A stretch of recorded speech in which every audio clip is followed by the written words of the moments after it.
Okay, so are you ready to dive into a concept that might just change how you see the world?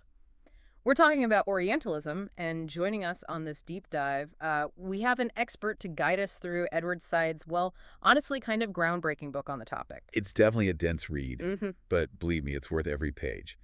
Said's work tackles this huge question. How does the West really see and understand the East? And even more importantly, how has that perspective shaped our world today?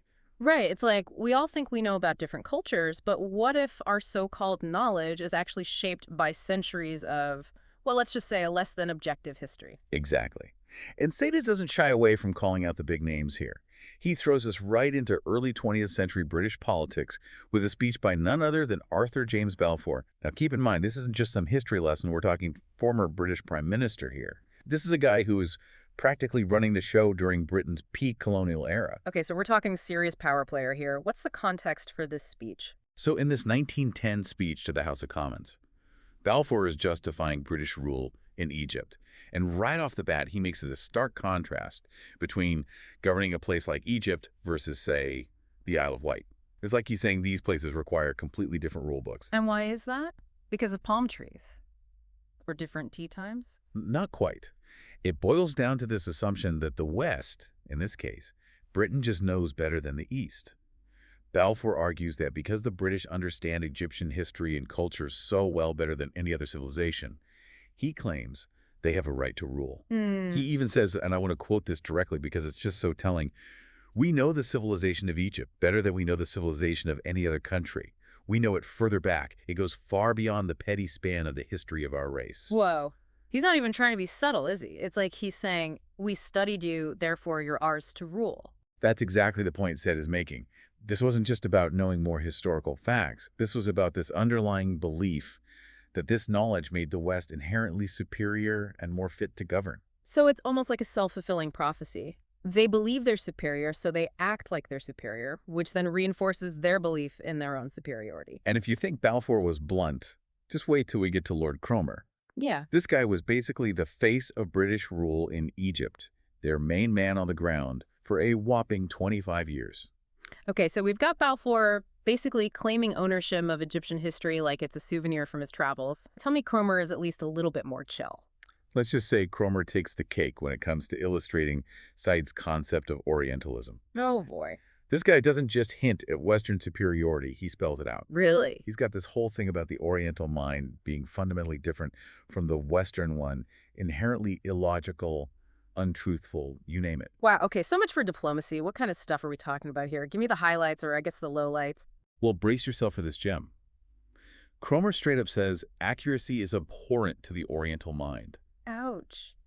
That's not just offensive, it's incredibly dehumanizing. It's like he's saying entire groups of people are incapable of basic logic or reason. Exactly. And here's the really scary part. This wasn't some fringe view back then. This kind of thinking, this Orientalism, it was deeply embedded in the system. It shaped how entire societies were perceived, studied, and ultimately controlled. So we're talking about real world consequences here, not just some dusty old books. Absolutely. Oh. And Said argues that this wasn't just about military might or economic control. It was about shaping the very narrative, the way the East was imagined and understood. He calls it a Western style for dominating, restructuring, and having authority over the Orient. Okay, so it's like this vicious cycle. The West creates this idea of the Orient, this monolithic, mysterious other, and then points to that very creation as proof of its inherent difference and inferiority, justifying their actions along the way. You got it. And what's even more insidious is that this framework wasn't just confined to government or academia. It seeped into art literature, popular culture, you name it. It became part of the air they breathed. It's amazing how these biases can worm their way into everything without us even realizing it. Are there any examples from the book that really bring this to life? Oh, absolutely. Seed talks about this rule for British officers in India where they had a mandatory retirement age of 55. Hmm. And you know why? Why is that? So that the natives would never see them as old or frail. They were obsessed with maintaining this image of eternal Western vitality, further cementing the power dynamic. You're kidding. They were basically worried about looking bad in front of the people they were actively exploiting. That's just next level delusion. It's wild, right? And what's even more unsettling is how much of this Orientalist thinking still lingers today. You think so? Give me some modern day examples. How does this whole Orientalism thing actually play out in the 21st century? Well, think about how certain regions are still portrayed in the media. Take the Middle East, for instance. How often is it reduced to conflict, instability, or a lack of reason? Right. Or how about the phrase clash of civilizations? Oh, yeah. That narrative is built on the same old Orientalist tropes, this idea of a fundamental incompatibility between the West and everyone else. You're right. It's like those categories are so ingrained that it's hard to even think outside of them.